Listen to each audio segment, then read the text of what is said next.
Welcome to SportsBeat KC, the Kansas City Star's daily sports podcast. It's Thursday, May 6th, and I'm Blair Kirchhoff.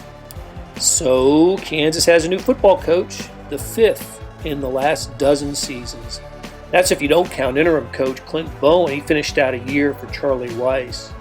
Lance Leipold is the choice. He spent the previous 6 seasons at the University of Buffalo, and he won 6 NCAA Division III championships at Wisconsin-Whitewater, his alma mater. He played quarterback there. At KU, he's got his work cut out for him. The Jayhawks haven't won more than 3 games in a season since 2009. That was Mark Mangino's final year. They haven't won more than 1 Big 12 game in any of those years, and they've won a total of 6 Big 12 games in the past 11 years. Leipold signed a 6-year deal worth $16.5 million, and that's a nice bump from Buffalo, where he earned about $625,000 annually. Still, Leipold enters the Big 12 coaching ranks as the lowest paid among the 10 football coaches. We're going to hear from Leipold in a few minutes, his thoughts from the introductory news conference in Lawrence last week, but I wanted to share some of my thoughts first. At first glance, this looks like a sensible hire, and I don't mean that in a dismissive way, more like a compliment. Kansas hasn't gone this route in a while. Let's look back at the last few hires. Turner Gill replaced Mangino, and that was a shift in approach. Then athletic director Lou Perkins didn't believe he could continue with the hard-nosed ways of Mangino, and Gill, the former Nebraska star quarterback, was the response. Gill, who, by the way, came to Kansas from Buffalo, wasn't suited for the job. His second team went 0-9 in the Big 12, and then he was fired by KU's new athletic director, Shane Zinger. Enter Charlie Weis, big name, Super Bowl winning offensive coordinator with the Patriots and Tom Brady, Notre Dame head coach, and even a local tie. He'd been the Chiefs' offensive coordinator under Todd Haley in a playoff season with Matt Castle. But Charlie Weis went 1-18 in Big 12 games over 2 1/4 seasons, and Clint Bowen finished that year as the interim head coach. Next, Kansas went the opposite of Big Splash by hiring David Beatty. He had been an assistant at KU under Mangino and was hired from Texas A&M, where he was a wide receivers coach. Beatty hadn't been a head coach, but what he lacked in experience, he was going to bring in recruiting chops, especially in his home state of Texas, but it never paid off, and Beatty was fired by new athletic director Jeff Long. Beatty lasted 4 seasons. Well, another Big Splash hire came next. Les Miles, who'd won a national championship at LSU, and was a longtime acquaintance of Long, got the job. This one didn't work out either, on the field or off. Miles was caught up in allegations of misconduct at LSU through some recent reporting, and he and Jeff Long were gone in March. So that's the Cliff Notes version of recent failed football at KU, and none of this should matter to Leipold, but you don't go through a decade plus of that kind of losing and drama and expect to change things in one season. I think by year 3, we'll know if Leipold can get the job done. And what does that even mean at Kansas? Getting the job done. Well, let's start with no goose eggs in league play. Win a Big 12 game, maybe more than one. It also means handling the lower-level non-conference opponents. It means playing competitively with programs with similar budgets and ambitions, and it means not getting blown out by anybody. Do that, and maybe there's a bowl season in the near future. Kansas doesn't have to look far to see where football success has occurred at similar Big 12 programs, similar in size and scope. Kansas State is the closest example. Iowa State's next. When it comes to KU and K-State, I think it's the first time in a while, maybe since Bill Snyder and Glenn Mason, that the coaching matchup in the Sunflower Showdown isn't one-sided. Chris Kleiman and Lance Leipold can win football games. They've both won multiple NCAA titles. Maybe some competitiveness can return to that rivalry. Okay, let's hear from Lance Leipold. These are going to be the highlights from his news conference. And then after that, you will hear from KU beat writer Gary Bedore. He attended the news conference and also the Kansas spring game, which happened the next day. And of course, we cannot have a conversation with Gary without talking KU hoops, so we'll do that as well. But first, here is Lance Leipold. If words could really express in any way, shape, or form how truly humbled and honored I am to have this opportunity. To stand in front of you today, people ask sometimes what's your dream job or where you think you're going. When you're a small town guy in the Midwest that plays Division III football, it's going to be very similar to how we do things here, is that it's a day at a time. Dreams are one thing and reality is another, and somehow those two have meshed here today. The goal is to win championships, pure and simple, one day at a time. Become a consistent winner. Attention to detail. Do it with great energy, passion, and effort. When people say success, it's going to be daily improvement. What we're going to focus on, we want to stay in the moment. Again, I mentioned my wife here, as we even went through this process, we're going to talk about with our players and be where your feet are at. And we got to be able to find ways to get better here today. And that'll translate when we continue to go through the daily process of improvement and establishing what we want to be. The wins and losses are going to take care of themselves. This is a unique situation. We all know that. Timing is definitely different than what is the norm. But and as we get ready to work with these young men, those things will start taking place, and I'm very confident that you're going to see consistency and improvement throughout the season. In fact, I had a couple people that I'm close to and things like that. They said, this job fits you. And I felt it on many different levels. I don't know if you sell things in these things. You got to, I don't know if I'm overly flashy in a lot of different ways. I just believe that your work and your production and who you surround yourself with and 30 plus years in this profession kind of builds your daily resume. And I think when you look at it, that those were the things that I think became important. My desire about what we've been able to do, especially at the last stop at Buffalo, was, build a program, sustain winning. I don't know if I never even asked the question where we compare in certain areas, whether it be financially or resources or buildings, and that doesn't matter. We're going to control what we can, but in the Mid-American Conference, when we got to Buffalo, we were probably in the bottom 25% in a lot of areas. But we didn't worry about that. We worried about what we could do, and we were able to do that, and I feel that a lot of those things are going to transfer what we can do here. Hey, it's Blair.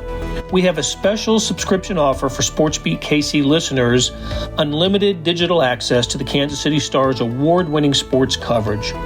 Sign up now for 1 year of Sports Pass for access to all the sports news, features, and columns presented on the kansascity.com site, and it's only $30. That's a 40% savings off our regular rate. Your subscription will automatically renew after the initial term at $50 unless you tell us to cancel. Your subscription helps support the sports coverage of kansascity.com and the Kansas City Star, and that support has never been more important. Please visit kansascity.com/SportsBeatKC offer to get this special offer. And as always, thanks for listening. Okay, you just heard from Lance Leipold, the new KU football coach, and now we're going to talk with someone who was at the press conference, Gary Bedore, the beat writer for the Kansas City Star, covers Kansas and has covered Kansas for a long time. And Gary, I'm thinking that wasn't your first KU football introductory press conference for a new coach. No, I've been to most of them lately, and they've had too many for their tastes because they've gone through a lot of football coaches the last 10 years or so. Gosh, exactly. I mean, well, ever since the end of the Mark Mangino tenure, to go from Turner Gill to Charlie Weiss, Clint Bowen in there for an interim stint. course, David Beatty. And of course, Les Miles. And now Lance Leipold is the guy. What did you make of his comments and his demeanor at the news conference? It seemed pretty low key to me. Yeah, he was in charge. He just came in and talked about, no quick fixes, but said all the right things that a veteran, commanding guy would say. I think he's got the resume that everybody seems unanimously thinking that Kansas picked the right guy, because he was at a Division III school, but dominated there. They hardly ever lost a game, won 6 national titles. Then he goes to Buffalo, and after a lousy second year, the first year they almost went 500, I think. Then they were 2-10. Then they go to 3 bowl games, and now it's time to move up to the Big 12 and see what he can do at Kansas. But he just seemed to be a calm leader type guy who answered all the questions. No flash, but I think KU fans probably like that right now. It's just, here he is. He's got the resume. He seems to be an intelligent guy. Let's see what he can do. So I thought he did fine at the presser. I thought Sam Mellinger wrote a really good column, and I'd encourage people to read that. Yeah, we're going to link to that in the show notes here. So Travis Goff has his guy. It's Lance Leipold, and we'll see what happens.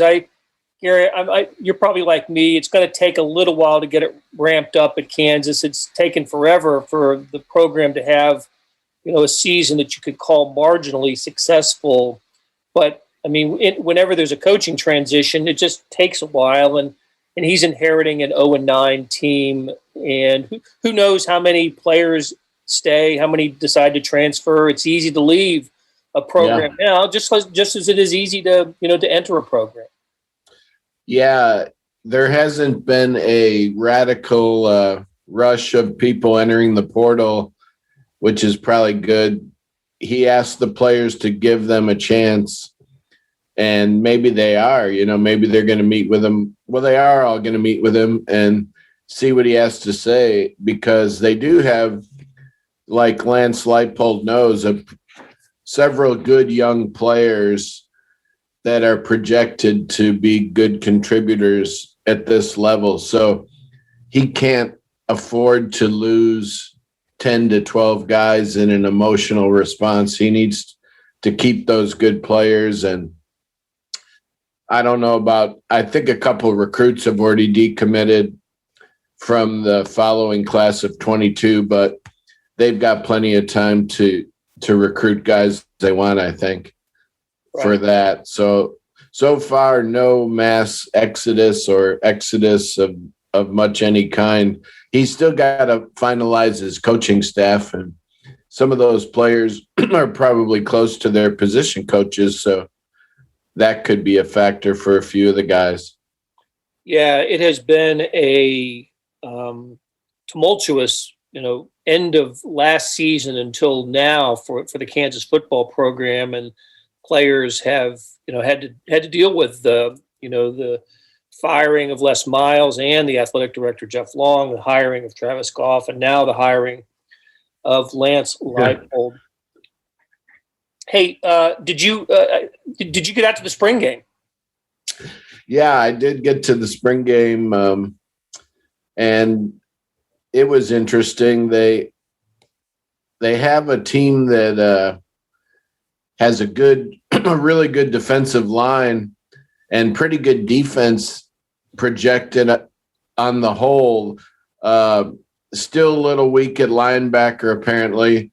Couple of really good defensive backs, but I keep thinking about what David Lawrence, a former lineman at KU, offensive lineman, he thinks that this defensive line may be one of the best in KU history, battling the one with Stubblefield and those guys. Yeah. So Gilbert Brown on that one too. Remember that? Yeah, but the defense sort of dominated the thing. Jalen Daniels and Miles Kendrick, in my eyes, did not have a good day, which is interesting because Leipold has some talent, but apparently quarterback, unless Jalen Daniels blossoms this summer, which he could, he's got a lot of talent. And the guy coming in, Bean, might be in the mix.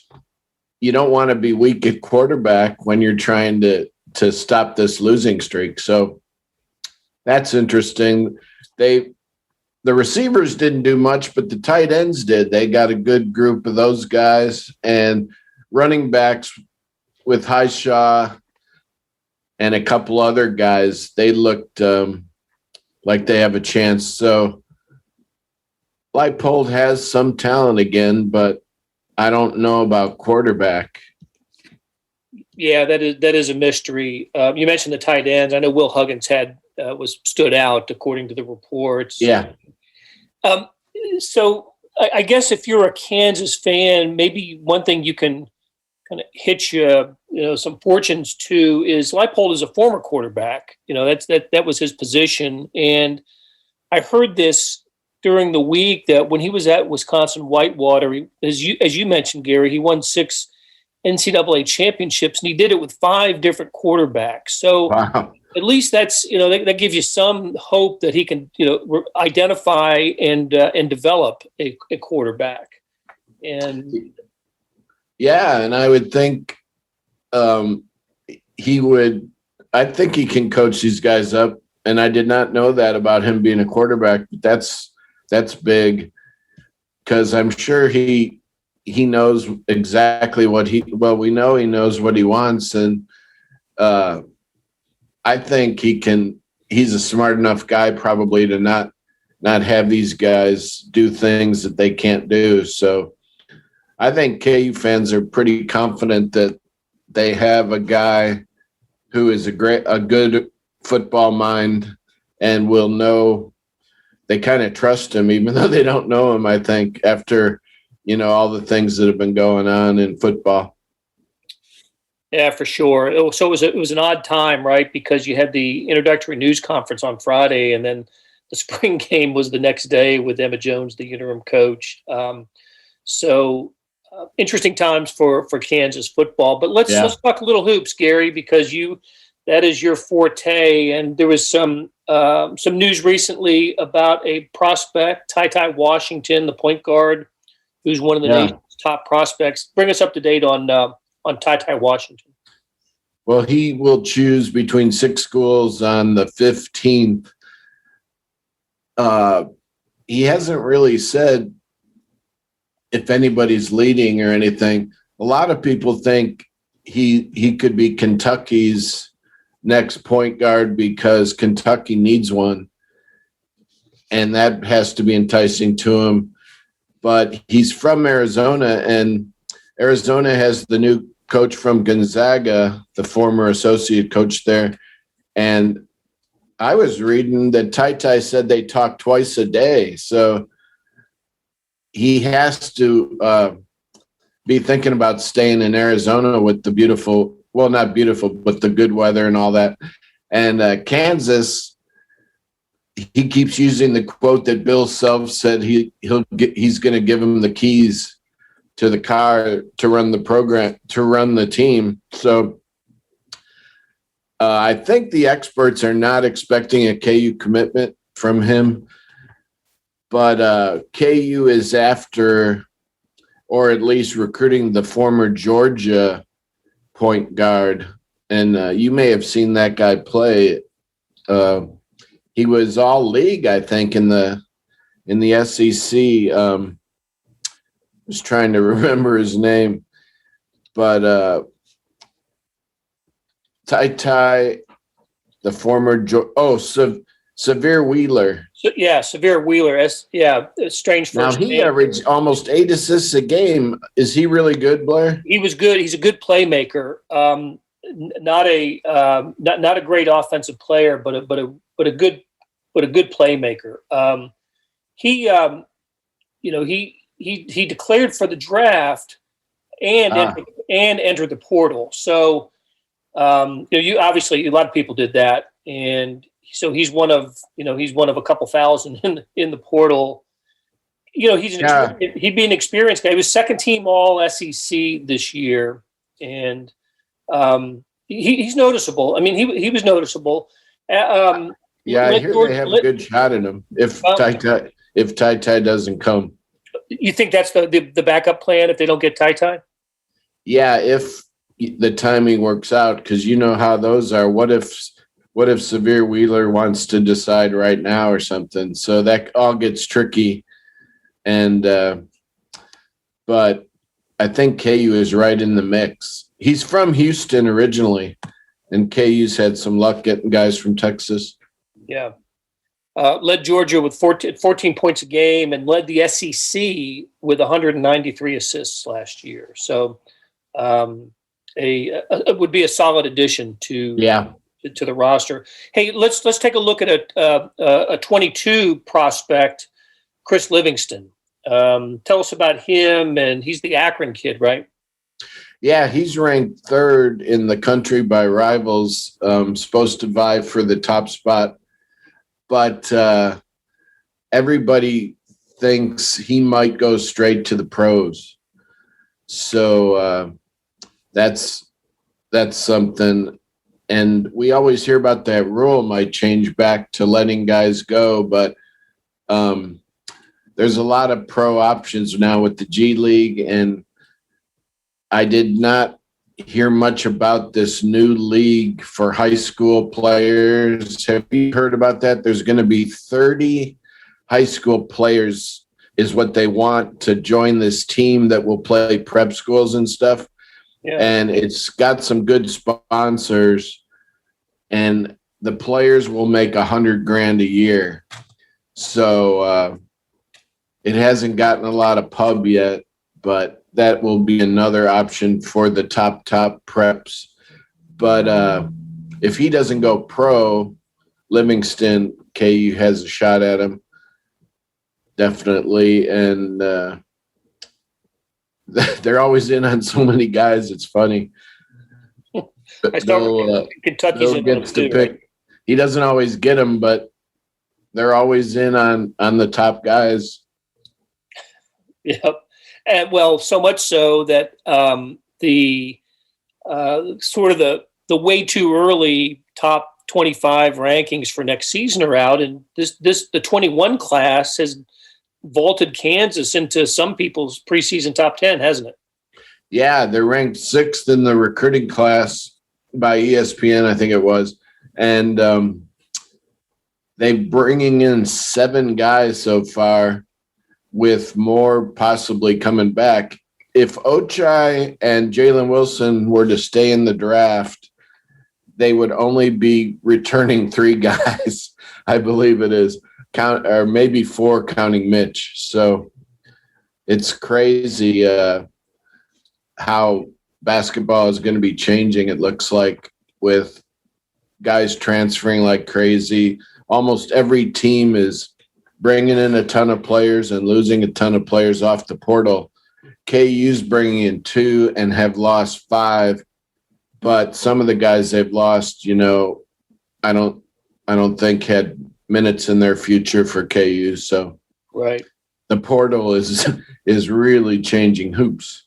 It is, and of course the 2 newcomers, Joseph Yesufu, right, and then Cam Martin are the 2. Yep, so far 2. Okay, and what's the timetable on Ochai and Jalen Wilson to make their call?